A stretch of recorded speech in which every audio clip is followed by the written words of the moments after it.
हम मीनू झा गोर लगे छी समस्त मिथिलावासी के। MM झा जी के रचना एकटा भगवती के गीत ल के उपस्थित छी। कोशिश करे छी सब गोटे के नीक लागे। धन्यवाद। जय मिथिला, जय मैथिली। गज पर बैसल एली भवानी, सुख समृद्धिक ढार लेने। गज पर बैसल एली भवानी, सुख समृद्धिक ढार लेने। क्यारी क्यारी धन मंडल नव, पल्लव नव उपहार लेने। गज पर बैसल एली भवानी, माला लेने ठार छै बेटा बेटी सब श्रृंगार लेने।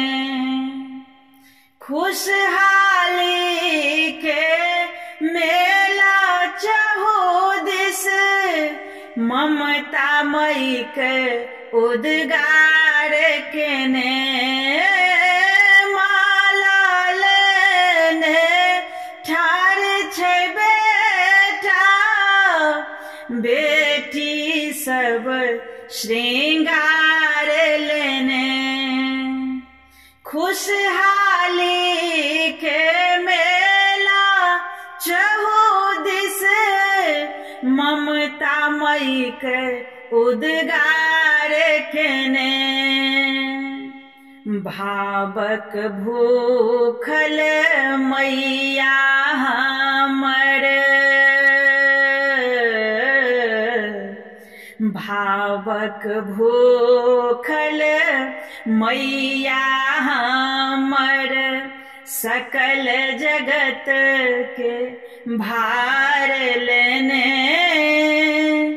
क्यारी क्यारी धन मंडल नव, पल्लव नव उपहार लेने।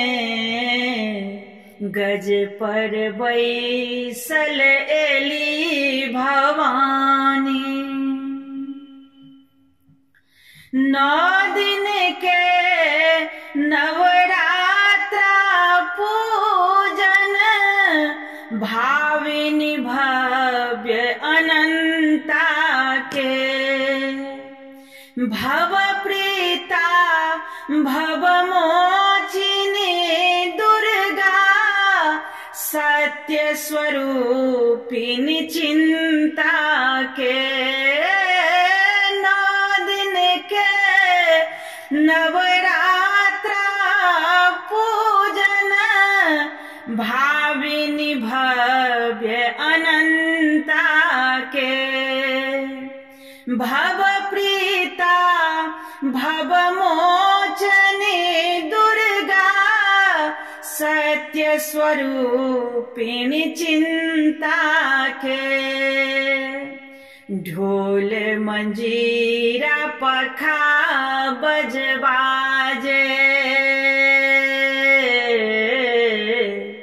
ढोल मंजीरा पखा बजबाजे। मिथिला में झनकार केने। क्यारी क्यारी धन मंडल नव, पल्लव नव उपहार लेने। गज पर बैसल एली भवानी, सुख समृद्धिक ढार लेने। क्यारी क्यारी धन मंडल नव, पल्लव नव उपहार लेने। गज पर बैसल एली